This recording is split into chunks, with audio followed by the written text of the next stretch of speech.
मिर्जा साहब, जिस तरह से आप बता रहे थे कि भाई ये सिर्फ एक डिस्ट्रैक्शन है पीपल्स पार्टी की जानिब से बार बार तहफ़्फ़ुज़ात का इज़हार करना, लेकिन आप नहीं समझते कि एक बेचैनी भी है क्योंकि बार बार लेवल प्लेइंग फील्ड की बात की जा रही है? क्या समझते हैं कि उनको लग रहा है कि इस वक्त मियाँ नवाज शरीफ इस वक्त फेवरेट चॉइस है, उनको कुछ ऐसा महसूस हो रहा है?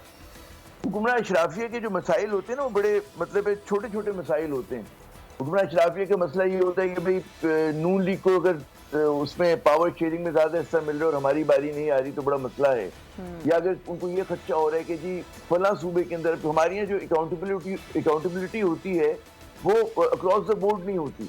तो होता ये कि अगर पीपल्स पार्टी को ये एहसास हो रहा है कि जी सिर्फ हम ही लोग निशाना है और नून लीग को जो है एक खुली छूट मिली हुई है, उनके बदनवान अफराद को तो कोई पूछ नहीं रहा और हमारे यहाँ जो है पूरा का पूरा तवज्जो हमारी तरफ हो रही है, तो फिर उनका खर्चा बिल्कुल एक जायज बनता है उस तनाजुर के अंदर। क्योंकि मेरा जो इसमें आर्ग्यूमेंट है कि इन तमाम बहसों का, इन बयानात का अवाम के दुख दर्द से कोई ताल्लुक नहीं है। इनके अपने दुख दर्द हैं, अपनी ख्वाहिशात, इनके अपने ऑब्जेक्टिव्स हैं, अपने इनके अहदाफ हैं, जिसके लिए ये लोग समझते कहते हैं ना कि अवाम को इन्वॉल्व कर लो किसी तरह से।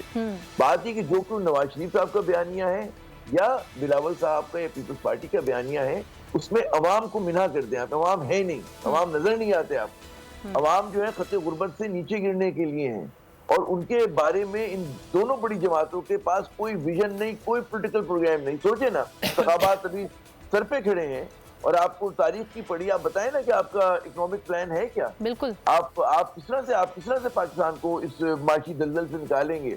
आप उन्होंने मईशत पे बेहद उन्होंने बताया कि मैंने उस पर काफी रिसर्च की हुई, किताबें पढ़ी हैं जब वो जेल में थे।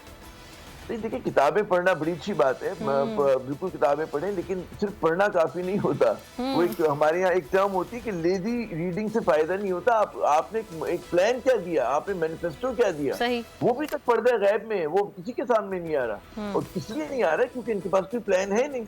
इनके पास वो तो मुझे बड़ा अच्छा लगा IMF की जो भी चीफ थी, उनका मैं बयान सुन रहा था, एक साउंड बाइट उनका, कि जी हम आपकी हुकूमत से ये नहीं कह रहे कि गरीबों पर टैक्स लगाएं, कह रहे हैं कि उन लोगों पर टैक्स लगाएं जो अमीर हैं। अब हमारे यहाँ वो जो एग्रीकल्चर सेक्टर है वो मुकद्दस गाय है, उसके ऊपर आप टैक्स नहीं लगा सकते क्योंकि जागीरदारों की अक्सरियत है असेंबली के अंदर और हर तरह की असेंबलीज में। फिर हमारी जो प्रोविंशियल असेंबलीज को, सूबों को जो एक हमारी पैरेलल ताकत दे दी गई है कि हर सूबा एक मुल्क की तरफ अपने आपको जो है बिहेव करता है, तो आपको सोचना पड़ेगा, पूरा रीथिंक करना पड़ेगा। क्योंकि आपका जो रियासत का स्ट्रक्चर है इस तरह से सस्टेन नहीं कर सकता कि आप जो है मतलब है आपके यहाँ एक निज़ाम तालीम क्यों नहीं हो सकता कराची का खैबर? आपके क्यों चार मतलब है कि उसमें हर सूबे का अलग निज़ाम तालीम हो? एक होना चाहिए। दुनिया भर में जिन मुल्कों ने तरक्की की, एक निज़ाम तालीम होता है। वो मुल्क तो कौमों को बनाने के लिए भी जरूरी होता है कि आप एक अगर उनका कैरिकुलम होगा तो कौम कहते हैं ना नेशन बिल्डिंग के लिए भी जरूरी होता है। लेकिन हमारे यहाँ तो इन चीजों पे बात नहीं करते क्योंकि इनको अपने लोगों को नौकरियां देनी होती हैं।